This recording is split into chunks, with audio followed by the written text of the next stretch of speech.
Good to be together this morning and invite you to turn to the Gospel of Matthew chapter 13.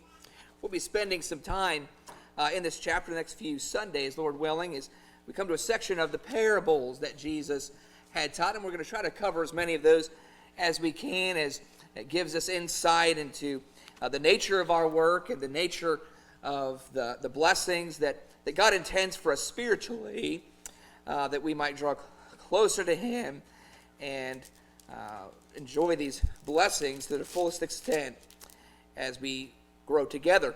But I want to look at Matthew chapter 13, where the first of these parables is the parable of the sower. We'll just go ahead and read that together and try to make some applications here with this lesson. Matthew chapter 13, beginning in verse 1, says, "That day Jesus went out of the house and was sitting by the sea, and large crowds gathered to him. So he got into a boat and sat down, and the whole crowd was standing on the beach. And he spoke many things to them in parables, saying, Behold, the sower went out to sow. And as he sowed, some seeds fell beside the road, and the birds came and ate them up. Others fell on the rocky places, where they did not have much soil, and immediately they sprang up, because they had no depth of soil. But when the sun had risen, they were scorched, and because they had no root, they withered away. Others fell among the thorns, and the thorns came up and choked them out. And others fell on the good soil and yielded a crop, some 100-fold, some 60, and some 30. He who has ears, let him hear." In verse 18, he gets a little bit more specific and shows a little bit more what the intention of all this was and all this symbolism that had been presented in that lesson. In verse 18, he says, "Hear then the parable of the sower. When anyone hears the word of the kingdom and does not understand it, the evil one comes and snatches away what has been sown in his heart. This is the one on whom seed was sown beside the road. The one on whom seed was sown on the rocky places, this is the man who hears the word and immediately receives it with joy. Yet he has no firm root in himself, but is only temporary. And when affliction or persecution arises because of the word, immediately he falls away. And the one on whom seed was sown among the thorns, this is the man who hears the word, and the worry of the world and the deceitfulness of wealth choke the word, and it becomes unfruitful. And the one on whom seed was sown on the good soil, this is the man who hears the word and understands it, who indeed bears fruit and brings forth some 100-fold, some 60, and some 30. Before we get into the more specific applications of this parable, one thing I find interesting about the parables in general is there are many of these examples. Of course, Jesus at this time begins preaching in this style of lesson, this symbolic stories that he tells. And there, interestingly enough, are only two of the parables does Jesus help them understand what they mean. And even that, he was a bit reluctant. In fact, the first parable, the one we're looking at, he could tell they were having some struggling understanding, and he actually rebuked them. He said, "You don't understand this? If you don't understand this, how are you going to understand the rest of the things I want to teach you?" And a couple of things come to my mind why he said that. It challenges me in several areas. One is that, well, the Lord is always willing to help us in certain areas of our life and help us with our growth. There are some things that he really expects us to do on our own, especially when it comes to our Bible study or trying to get deeper in our understanding. Yes, there are things that can help us, but notice I find it interesting, he doesn't help them at all. Only two occasions. One is the parable of the sower, and the other is the parable we have of the tares. Other than that, he was really hoping that would be something on their own that they would really struggle with. And again, the other reason for that is because he was really trying to weed out the crowds. And he was trying to purposely decide who genuinely wanted to know more, who genuinely was willing to kind of put in the work, so to speak. And that being said, when we kind of see that his attitude towards understanding, it kind of puts another application on the parable of the sower itself. That this is also something that he expects us, if we truly want to grow, if we truly want to develop ourselves as servants, this also will be something that he really leaves on our own. While he has the tools, he has the things to equip us, really it's up for us to take our hand, put it in the seed, and have the desire that we want to sow it. He's not going to do it for us. He's not going to take my hand and put it in there and lead me around the town. He's not going to do that. Just as he said, I'm not going to help you understand these things. I want to know who wants it. I want to know who has a desire. And so on that level, what a challenge for us to recognize that hopefully as we get deeper in understanding of these parables, it does heighten a sense that we would want to put our hand to the seed. That we realize that not only is God willing to kind of put that on our own hands and our own shoulders, but it is a joy and perhaps see the blessings and what is possible if we do put our hands to the work and are willing to do it together. And that's really what I'll focus on this particular parable. There's so many different avenues we could go to it. We could examine all the types of soil, the reasons why people don't answer, and the reason why some people are unresponsive. But I would rather take a different approach, perhaps a more positive and encouraging approach. And that is that the reason that we find any good results at all was because of the amazing attitude of the sower. The sower had this energetic, optimistic attitude of essentially saying, I don't care where I am, I don't care who it is that's in front of me or who it is around me, I'm going to make sure seed falls somewhere. In other words, rather than kind of putting all on him to kind of decipher, is someone really even interested in this? Would they have any desire to want to know this? And I realize that yes, we have that preference of warning about casting our pearls before swine. But in light of the context of this particular example, we find, again, maybe a more fine-tuned understanding of that. Yes, everybody needs to hear.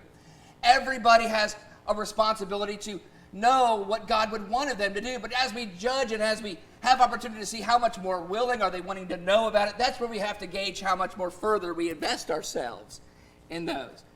Nonetheless, by the example of the sower, we ought to follow that example, because the only true path to good ground and the only true path to making sure we find those who are responsive is unless we all have that attitude to say, I'm going to cast it, and that's my lot, that's my responsibility, that's my joy to do so. And I'm simply not focused so much on will they respond, not so much respond on how much more will they want to know, but what a blessing and a joy it is to just tell the story of Christ and to tell those about Christ and to tell others of the opportunities that Christ has for them. Also warning them of the responsibility also of what should happen if they reject the message.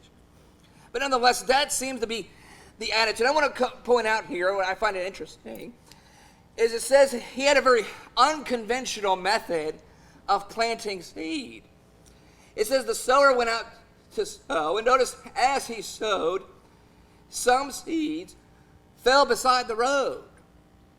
Now, I know I'm not the most agricultural person in the world, and those who are, and so they see me at work in it, understand, and so they recognize I don't have the best skills in that area. But one thing I do know, at least a little bit to know, that I don't know that I would ever take seed and put it on the road. I think most people would say, Daniel, why are you even bothering putting it there? One thing I do know is that you got to have at least some fertile ground for that seed to take root and for it to even have any possibility of growing at all. What's interesting is the reason that this individual found good ground is because it was inevitable. It was inevitable that he would find good ground because his optimistic attitude was, I don't care what that ground looks like. I don't care what the lay of the land is. He was just casting it. And really what it represents is this individual was so devoted to the cause of the one who put the seed in his hand. He was so devoted and so loyal. Said, that's all I care about. He wants this seed cast out, so I don't care where it is. And eventually we'll find good ground. And he did. And that seems to be one of the main encouraging aspects of this parable. First again, one more time, as we see again how the progression makes its way from almost impossible to difficult to good.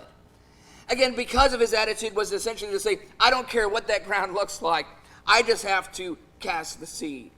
And it says there in verse 3, behold, the sower went out to sow. And I think that's a good point. He did not set out to grow. He set out to sow. That's the difference. It's not up to us to do any growing. It's not up to us to decide how it's going to grow or whether or not it will grow. It's simply to sow.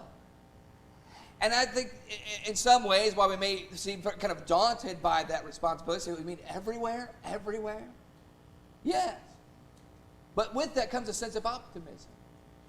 Because I think about so many that when we talk about opportunities, talk about going out and preaching the word, teaching the word, we're inevitable to be discouraged by negative reactions. And there's always going to be someone who just simply does not want it, just as he pointed out here.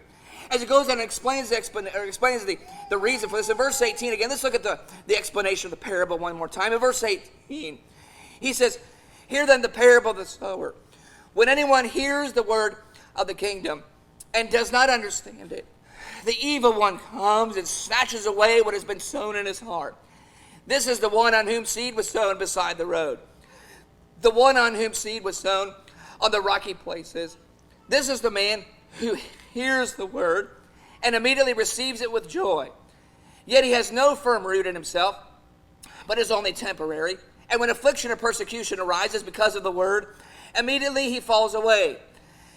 And the one on whom seed was sown among the thorns, this is the man who hears the word, and the worry of the world and the deceitfulness of wealth choke the word, and it becomes unfruitful. And the one on whom seed was sown on the good soil, this is the man who hears the word and understands it, who indeed bears fruit and brings forth some 100-fold, some 60, and some 30. Now, while we recognize that perhaps the most outstanding point that just comes right at us is the various responses, the different ground producing different results. And each stage takes on a different level of how close they are to having a full result there. And oftentimes I think for us, I think for me too, it tends to get in my way. It blinds me, confuses me. Because while I know there's a potential for someone to not have any response, I think by nature we tend to kind of start doing some examination. I think by nature we just tend to do that because we don't want to do something unnecessarily. While the results change because of the level of the ground is changing, note there was one thing that remained the same in every one of those occurrences. While the results were different and the ground was different, one thing was constant. One phrase, I want you to, if you ever have an opportunity, maybe highlight in your Bible or underline it, because it remains the same all throughout verses 18 through 23. You know what that phrase is? Every section of ground says, heard the word. That's what stayed the same. Everybody had an opportunity to what? To hear the word. And so that was what it was sitting in the sower's heart. Have you heard the word?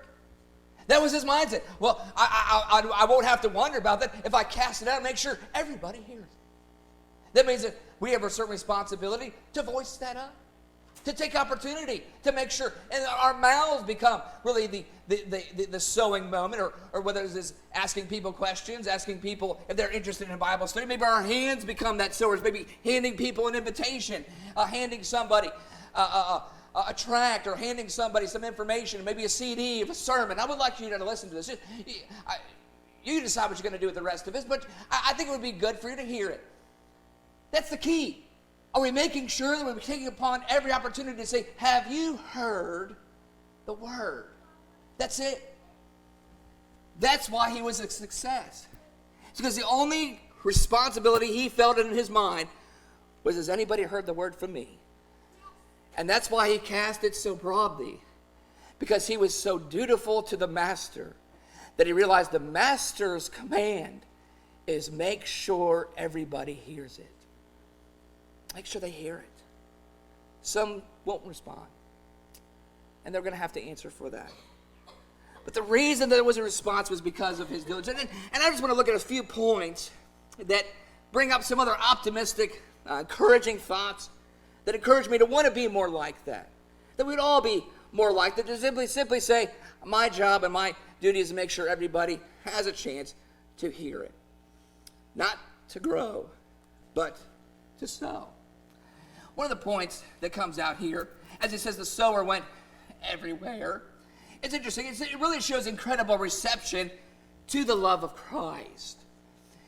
Individuals who take on that attitude really are demonstrating how much they love the Lord.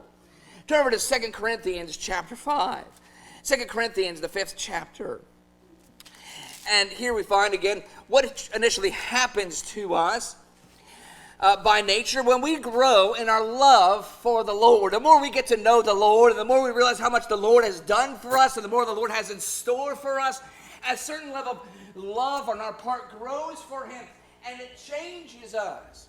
So the love of Christ has a compelling nature that the more we know about Him, the closer we are to Him, it just by nature kind of infects us with an infectious level of His joy, His purity, His righteousness, His desire to see people saved. Notice what it says here in verse 11. 2 Corinthians chapter 5, verse 11 says, "Therefore, knowing the fear of the Lord, we persuade men, but we are made manifest to God. And I hope that we are made manifest also in your consciences. We are not again commending ourselves to you, but are giving you an occasion to be proud of us, so that you will have an answer for those who take pride in appearance and not in heart. For if we are beside ourselves, it is for God. If we are of sound mind, it is for you. For the love of Christ controls us, having concluded this, that one died for all, therefore all died. And He died for all, so that they who live might no longer live for themselves, notice, but for Him who died and rose again on their behalf. What are the true levels of measurement of how much the love of Christ has affected us is how much we are taking on His work ourselves. How much the things we see Him do, because we begin to embody that. That's what He's saying. He said it's more than just academic. And we talked about that in our Friday evening Bible study. We looked at a passage in Matthew chapter 10 where He mentions it's enough for the disciple to be like the teacher. And what we tried to encourage each other with was that mindset that it's not enough to know what Jesus did, but the true measurement of how close we are to the Lord is, are we doing the things that He did? One of the things that comes out of my mind is when I see this sower, is how much it's evident he loves the Lord. A sower who cast seed the way that he did and made sure no area was left untouched. What it is evident of is, number one, he loves the Lord with all of his heart. Isn't that one of the major commands, the first command, that we love the Lord our God with all of our heart, our soul, and our mind? Here, the true test of our love for the Lord is when we love not just the things He says, not just the principles of what He has for us, but we love what He did.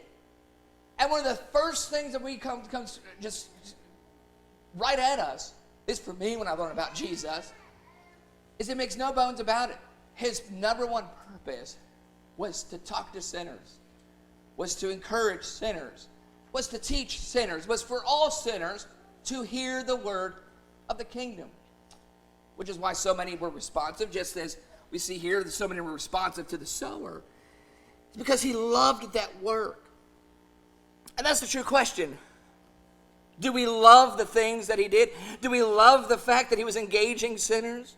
And the more that begins to weigh on us, it will change us. And that's why that hand will be so busy, or that mouth will be so active in casting out no matter where we are. You know, sometimes it's interesting when you see how much Jesus was devoted to that work. And in moments of our life, or it would be easy for us to maybe not have it right number one in the front of our minds, maybe on the back burner a little bit. You know, I catch myself quite a bit like this. I don't know if anyone else is familiar with this. Maybe you can relate to it. But times when you're going to a restaurant, maybe on a special occasion, maybe it's just, it's just time to just give everybody a break from cooking in the kitchen. Let's go out somewhere to eat. And you get to the restaurant, and right away you start having an idea maybe what you're going to eat, the idea of maybe what the menu is on, the specials. And inevitably, especially when this happens, you walk in, that moment of disappointment, right? You see how many people are already sitting there waiting to get in. And already your mind's, it's almost you get even 10 times hungrier. It just increases that sense. And you can't get out of your mind, right? And immediately, that sense of elation, that sense of, I'm so excited, it's like, I got to sit and wait my turn to get seated and then to get the order. How long are we going to be here? And I bet you, but even when I'm surrounded by that crowd of people, sometimes there's only one thing on my mind, right? It's, when's it going to be my turn? I almost get a little irritable when you see somebody get up there and they get, when's it going to be my turn? What I know about Jesus, and there were occasions where he shows us this. If it were Jesus in a crowded restaurant, and he was waiting to be seated, and as hungry as he was getting, what I learned from him is that he would actually be excited about that. Because while he's waiting, he realizes, I'm waiting with other people. And Jesus, I realize from the example I see in the scriptures, is that he would actually love and relish the idea that even though I'm getting physically hungry, he said, I'm getting to satisfy another desire. My food, he says, is to do the will of my Father. And there was an occasion when we see this. Remember when Jesus was so weary from his journey and he hadn't had anything to eat, so the disciples, we got to get him something to eat, get him something to eat, get him something to eat. And they're amazed when they come and they find he's not like many, like I know I am sometimes, waiting in that line and just pacing, oblivious to what everybody else. He was looking at opportunities and he's, here's an opportunity. Well, the scriptures say, if I love Jesus, there's something about that attitude of devotion to the Father that I also will begin to love. What I realize is I love the fact that the sower loves that about Jesus. It's obvious he loves it because that was on his mind so much that it didn't matter where he was, no matter what the ground was looking like. It was an opportunity to cast. And when I begin to grow in my love, that inevitably is something that will change and will help me. So the more that you grow in your love, don't be surprised when you find yourself being more like the sower because you love that. You just love the fact that he loved people to that extent. That was always the center thing on his mind. Has anybody heard? And I'm going to make sure that they hear. Something else that's kind of encouraging about this is the sower went everywhere. It shows incredible faith in the power of the gospel. The reason why he was not ashamed to let it fall wherever it was he knew all it's going to take is the right heart. All it's going to take is the right fertile area of ground. And boom, that thing's going to take off. He knew that's all it took. And because of his faith and how potent that seed was, it was his delight and his willingness to make sure it fell anywhere. There in Romans chapter 1, verse 13, Paul mentions this of why his attitude was essentially the same. Paul was a sower. And Paul tells us what his attitude was is very similar to Matthew chapter 13. Listen to what Paul's attitude was when it came to having seed of the word of God. And what he felt compelled to do with it. Romans chapter 1 and in verse 13, he begins telling us, actually if you back up just maybe a little bit, verse 11. Romans 1:11 says, "For I long to see you, so that I may impart some spiritual gift to you, that you may be established. That is, that I may be encouraged together with you while among you, each of us by the other's faith, both yours and mine. I do not want you to be unaware, brethren, that often I have planned to come to you, and have been prevented so far, so that I may obtain some fruit among you also, even as among the rest of the Gentiles. I am under obligation both to Greeks and to barbarians, both to the wise and to the foolish. So, for my part, I am eager to preach the gospel to you also who are in Rome. For I am not ashamed of the gospel, for it is the power of God for salvation to everyone who believes, to the Jew first, and also to the Greek. For in it the righteousness of God is revealed from faith to faith, as is written, but the righteous man shall live by faith. And I always love just the choice of words that Paul uses. He says his belief was that the gospel has power. He says it's the power of God. I've heard one person make an illustration of just kind of giving us a physical image of what that power was. It's really essentially like dynamite. It's explosive. And the image that he was choosing to say was just the idea, it's the only thing powerful enough to destroy the sin and just literally blow it up and get rid of it out of people's lives so that they might be brought back to God. It is the only thing powerful enough to do that. And so notice he says, the only thing they have to do is they must believe it. So Paul, as he just says, what his attitude was, because I know how powerful it is, his view of people he meant was, I'm just going to strap this dynamite on your back. I'm going to make sure it's there. I'm going to make sure that you are equipped, that this dynamite, this explosive nature, it's there. The only thing he was waiting for was for someone to light the wick. Paul can't do that. I can't light the wick for somebody for that explosive nature of the gospel to go off. But what I can do, as Paul says, I'm going to make sure everybody is equipped with the ability for that potent message to go off and explode in their life, because they just need to have motivation to believe it. But you can't believe something you haven't received. What he says is it's up to that person and God whether they believe it. What's my duty? Remember what Jesus says? Some things Jesus is going to help us with. Some things Jesus, you need to do this yourself. One of the things we need to do is we need to strap the explosive elements of the gospel on people's backs and say, there, you got it. Now it's up to you what you do with it. But Paul recognized that because of its explosive nature to bring the powerful sense of renewal and regeneration, bringing that sin out of their life, that's what we must do, is make sure it's there and make sure they have that opportunity to know what to do with it. But it's up to them to ignite it. But it shows incredible faith. Also in 1 Corinthians chapter 3, again, he expresses this and says again, that's why he was like the sower. Why he said, I will preach. I don't care who you are. I don't care if you're a Greek, Jew, Gentile. I don't care if you're man, woman, slave, or freeman. I don't care how rich you are, how poor you are. I'm going to tell you. That's what he says in Romans 1. I'm going to tell you. I'm going to make sure you hear the word. Because he says this in 1 Corinthians chapter 3, beginning in verse 5. He says, what then is Apollos, and what is Paul? Servants through whom you believed, even as the Lord gave opportunity to each one.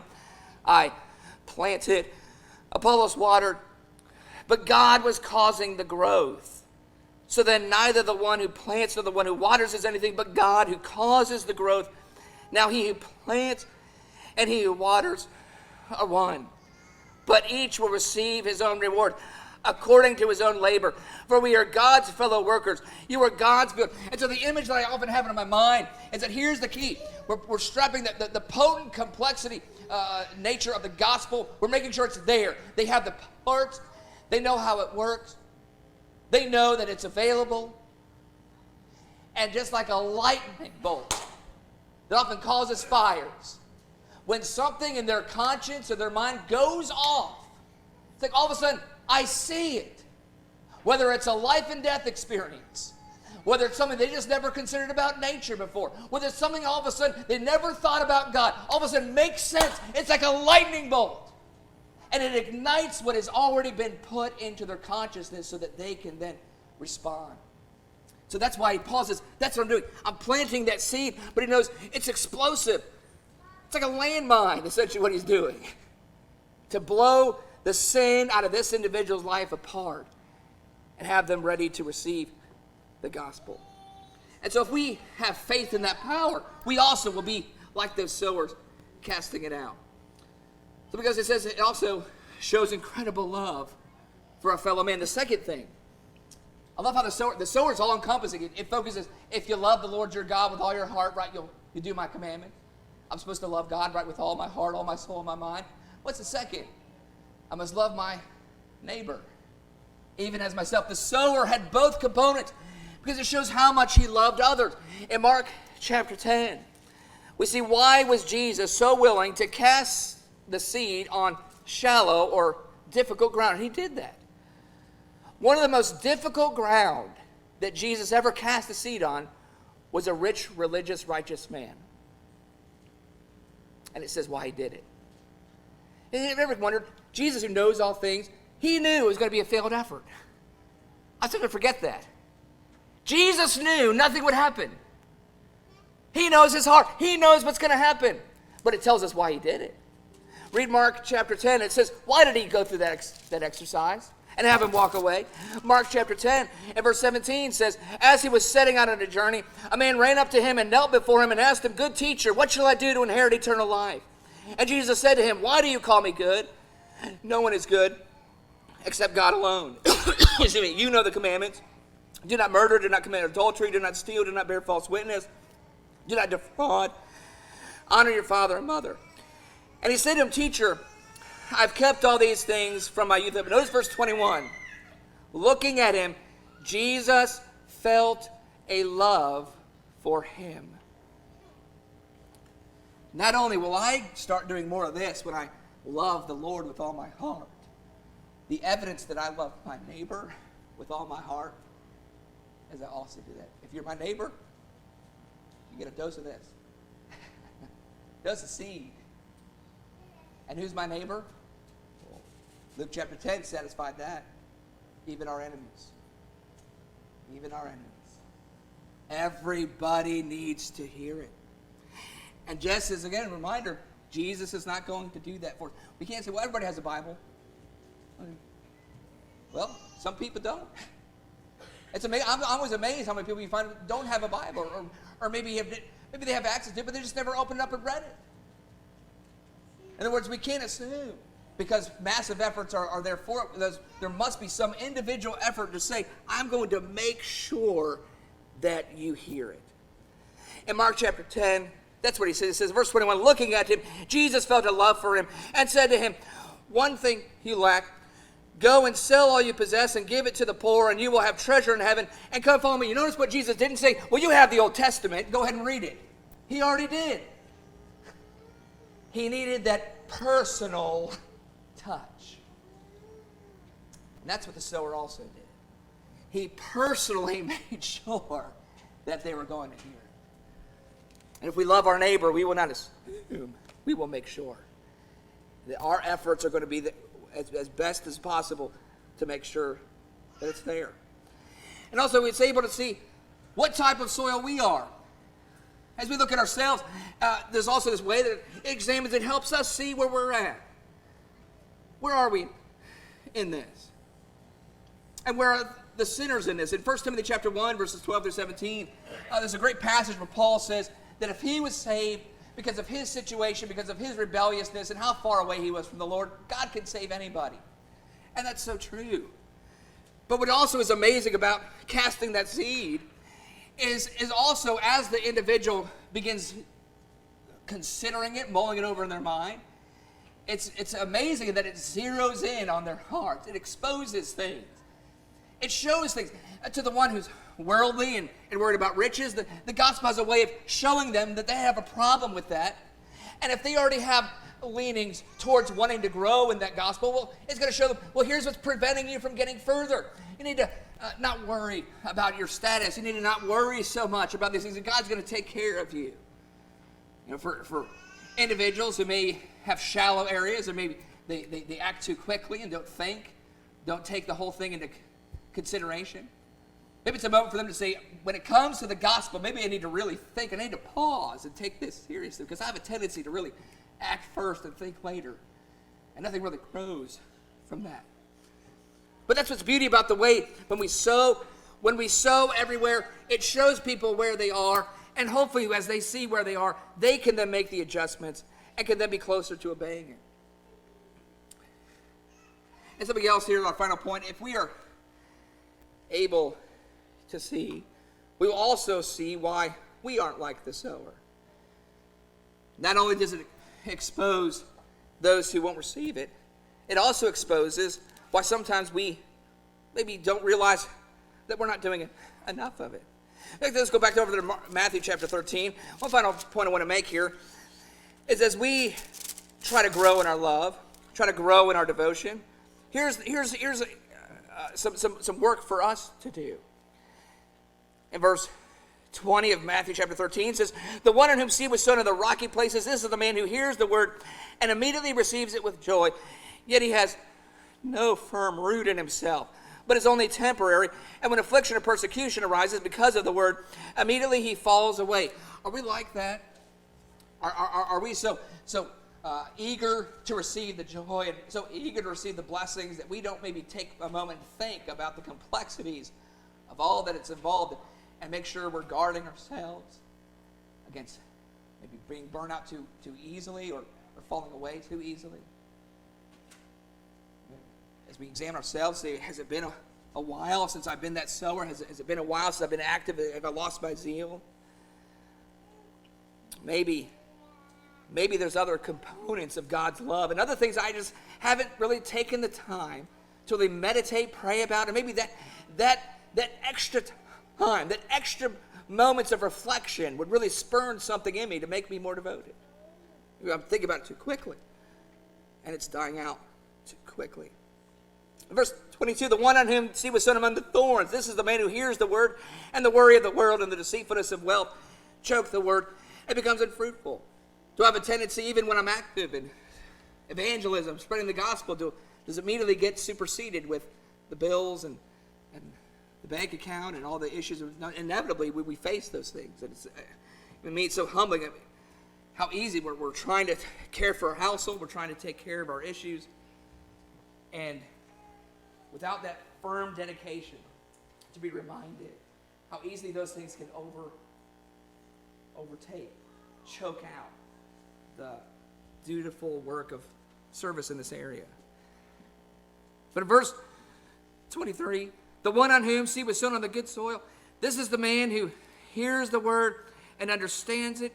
That as we understand, not only is it a joy to do it, we understand how powerful it is. We understand that the more I do it, the more likelihood we're going to see people respond. And if that's an indication that I love my neighbor, it's this, that I want to see people respond, and I will increase my efforts in order to do so. One final passage, and we'll end our lesson, but it's in there in 2 Corinthians chapter 9. Very basic, common sense, really application, but sometimes maybe need to be reminded of how it fits with evangelism. A very simple thought, but highly effective. It's in verse 6, 2 Corinthians 9, verse 6. He simply says, "Now this I say, he who sows sparingly will also reap sparingly. And he who sows bountifully will also reap bountifully." Now, one thing I always forget, I think is interesting about sower. Someone might say, well, there's only one occasion where good ground came, or any results came. So wasn't it a lot of wasted effort? But at the end of the parable, we find out it wasn't wasted, because the blessing is when you find good ground and good results, they want to be workers too. And did you catch how much came out of it? Some brought forth extra. There was some 100, there was some 60, some 30. In other words, from one area of good ground, it produced a wide variety of other individuals who came out of that effort, because individuals were willing to also get to work themselves. And so it almost makes up for the bad ground, because when you find the good ground, those individuals also become sowers, and they're also going to cover as much ground as possible, and we will find more individuals to respond. So what a great encouragement for us as we face our challenges and doing this great work. But I think it's such a great lesson to remind us that's how we can be sure we'll grow and be sure we find the success. Is just let's be diligent and encourage each other to not give up and to keep sowing and cover as much ground as possible. If anyone's with us and never obeyed the gospel of Jesus Christ, we want to encourage you. We want to take a moment and make sure that you have heard the word, have heard that Jesus loved you and died for you on a cross. and was so willing to do that because he wanted you to recognize just how special and treasured you really are. And to hopefully, like the dynamite power of the gospel, destroy any of the negative thoughts that Satan places in our minds of saying that you're worthless, you're not worth very much, you're not very good. The Lord wants you to know what you're worth. I heard a great statement, again, another simple statement, very powerful. And somebody, I think it was on Facebook, I saw it recently, and it said, you are worth Jesus to God. You are worth Jesus to God. Profound thought. And we are. And if you would accept that and respond again, there's certain things that you have to do that Jesus is not going to do for you. Jesus died for you. Jesus was buried for you and rose again. But you, through your belief, must obey. You must confess that Jesus is the Christ, the Son of the living God. You must be buried in baptism for forgiveness of your sins. And you must, as you walk up or rise up out of the water, must be determined to faithfully serve him and be ready to receive your reward. If you're subject to the invitation, we encourage you, won't you obey the gospel and be ready to meet the Lord while we stand and sing this song of encouragement together.